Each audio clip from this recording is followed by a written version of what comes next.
Hi, welcome to the Andrew Buckle video tutorial about Affinity Photo and creating some interesting designs with filters, as well as filter layers as well combined into that, and also pattern selections. So I've got this design which is a combination of patterns, filters and much more, sort of three-dimensional depth to it. And it's, to a degree, still live. So obviously as soon as you apply filters, quite often filter effect is not obviously editable. So let's go from completely fresh document at this point, so I'm just going to keep that one, but I'm just going to go open recently. This is the image here. Oh, since it's already open, it doesn't let you think you'd turn around and say open another one. Okay, it's not going to allow me to do that, so I'm going to have to close it. So close. Well, I'm used to other applications that actually turn around and say, do you want an image for? There's the original image.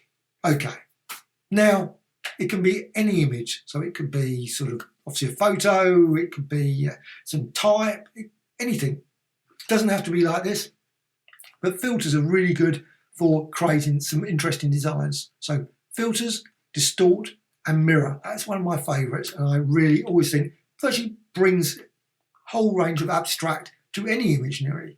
So number of mirrors, and you can see design there, you can see all kinds, and you think, oh, that's nice. Click apply.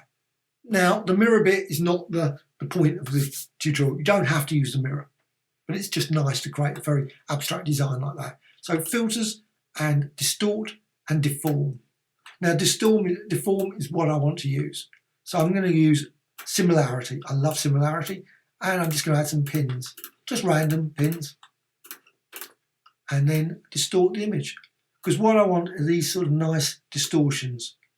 And I want to stretch it out so I can create some lovely colour to select for my pattern. And that's the key thing. So you can really pull that out and distort. Okay, once you've done that, click apply. And see, now you've got, this can be like, say, any image. It doesn't have to be this sort of thing. So, but deform really is useful for this sort of thing. Well, you could use selections. So you've got selections, a whole range of different selection tools, which can be used with this. Now I'm going to use over here in the tools, so freehand here. So with the freehand, now I've got new, and I'm also using freehand there. And also I'm using a bit of feathering. But what I want to do is I want to select that. And I can select that as well. And what I want to do is I want to select some other parts. I don't want a continuous selection. So you can go up here and add. And add that, and I like that as well, so I'll add that as well. And then, I'll have that as well. And so and so. But also what you can do, you can always go to subtract. So you can actually have a hole in there. So maybe you don't want that bit. Obviously I'm doing this very rough, so you can obviously spend more time working on what bits are like that. And I'm going to add another hole there, and maybe a hole there. Okay. So I've got a design now, the selection that's slightly more interesting than just a standard, just one single selection. What you can then do is you can go to layer, and you can go down to new pattern layer from selection. And this is the key thing. So new pattern layer from selection. And then you've got, doesn't look like much has changed. Well, if you go to the move tool, you see you've got this bounding. This is the pattern. And what you can do, you can resize that. And you've got your pattern design there. You can rotate it. And this is from your filter effect. You can go out there. You can also shear it. Just hover near there. And yeah, it will help me shear it. Sometimes it doesn't. Sometimes it just ignores. So it's shearing it there. Okay.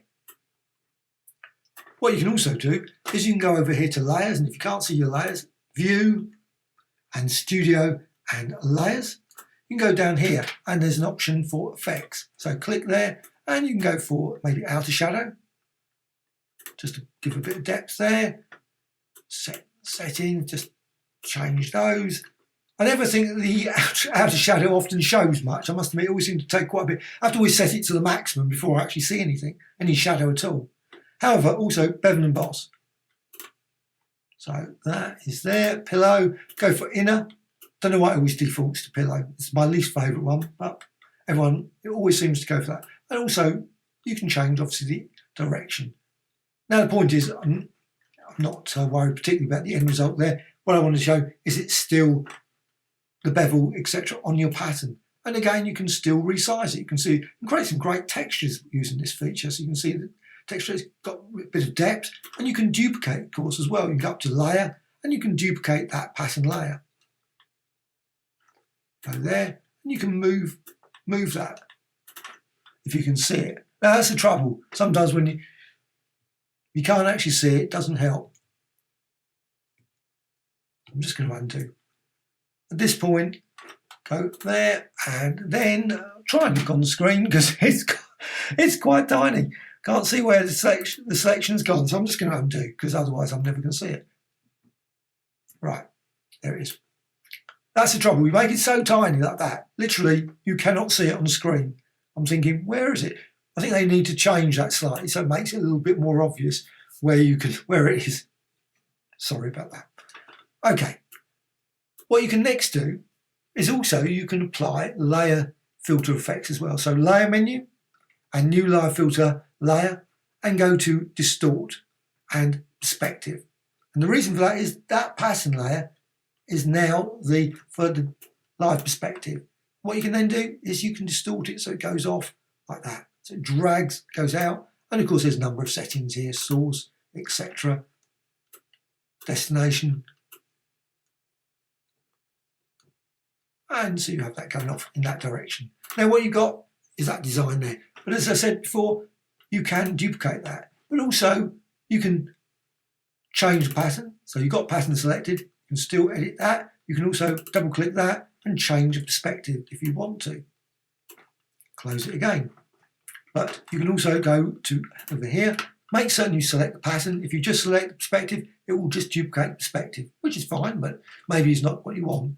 So layer menu and duplicate. And now I've got two copies of that. And again, they can be edited independently, rotated. Also, the effects perspective can be just changed as well independently. It's there. And you can do that. What you can also do is you can click the pattern. You can also go to filters. Again, go back to filters. Now, this is a destructive effect and you can't undo it. So once you've decided to do it, that's it. But what you can do, create some interesting sort of mirror and also deform. So deform, say, I'm just going to go for one. Otherwise, I could spend hours going through it. Just want to show you that you can click, add some pins. Again, use similarity, whatever you want, rigid if you're happy with that. And then you can distort it. You can see, now you can see it goes to the edge of the pattern. So it's not perfect, but it does create some, if you want some very abstract designs. And it's still, of course, live. There. Well, obviously the pattern's still live, even though, of course, you've modified it by using that deform. You can see that distortion there. But you do get this unfortunate effect of it doesn't sort of work out that you can go out further than the edge. It'd be really nice if it did, but unfortunately it doesn't. You can see you can create all kinds of sort of smeary sort of effects like that. Now, of course, it's got transparency as well, but still you've got this pattern, so you can still see the pattern is there, and you've still got the perspective applied. Now, you can go up here, and you can go to layer menu and duplicate again.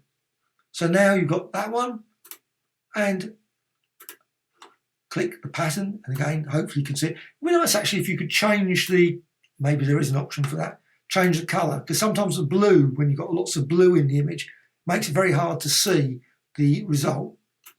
And you can see you can distort that, and you can see, of course, the perspective there. So click the perspective, double click, and then you can modify that if you can see it. And this is the trouble. Sometimes it's not actually easy to see. Oh, it's gone off the edge. I can't see it.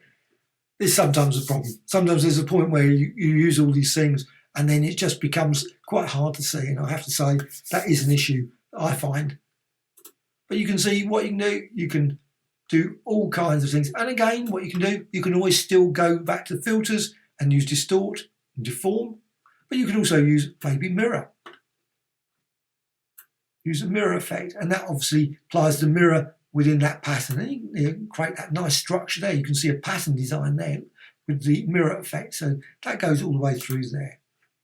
And again, still modifiable like that. So patterns can be used to great effect. Now, of course, if you don't want that perspective effect, you can always remove it. Just go there, click on there, and you've got your pattern design with the filter effect. So you've got that lovely tangle all the way over the image, which of course, again, you can, if you want to, you can still modify the effect. So I'm just going to quickly show you. You can always say, well, you know what, I want a bit better than that. So outer shadow, let's just change that so you can see it a bit better, intensity. So you can see the outer shadow, as well as the bevel, of course. So it gives it a bit more there, soften, change the angle, close. And so on and so on. Literally thousands of different designs can be created very quick and easy. And of course, again, I'm just going to point out before I finish, layer and duplicate. You can duplicate that design. Now, of course, that hasn't got that perspective. I just showed that perspective because I wanted to show you you can really create some nice three-dimensional effects. But you can also see now with this thing, you've got this and you can rotate it. And the pattern is still live. So stretch that out. Obviously, you've got this bit of a cut there, but still, and also shearing as well. So you can create a real sort of tangle of depth there. And of course, once you've finished, now the end result maybe doesn't always match the, I've often found when layer and merge visible, you apply it, often somehow bits of it seem to suddenly disappear. So don't say it's always going to be 100% perfect in terms of what you see is what you get, because it does seem to have some occasional issues. But there you've got that design there. And you can see now you've got this filters effect, layer effects, and you've still, of course, got all those if you want to, but you can also just remove them. So you can just go through those and just delete all those layers. And you've got that original pixel layer up there, which, of course, what you can do, you can then export. Also, you can always, if you want, you can go to layer and new pattern layer from that. Or use exactly the same as before, selection. Or, of course, go to layer, select, I should say, color range. Maybe it's got a lot of select reds, and you can see then, maybe not, but you can create a really interesting selection from that. So that's definitely something to explore as well. I'm just not going to do that at this point. So deselect. So there it is, filters, pattern selections to create all kinds of very unusual designs like this in Affinity Photo. Well, I hope you found this tutorial of interest. Always adding new tutorials about Affinity Photo, Affinity Designer, Affinity Publisher, Photoshop, Illustrator, Critter, Painter, and many, many others. Also, please have some comments. Always appreciated. Any dislikes, likes, also always great and appreciated. Thank you much.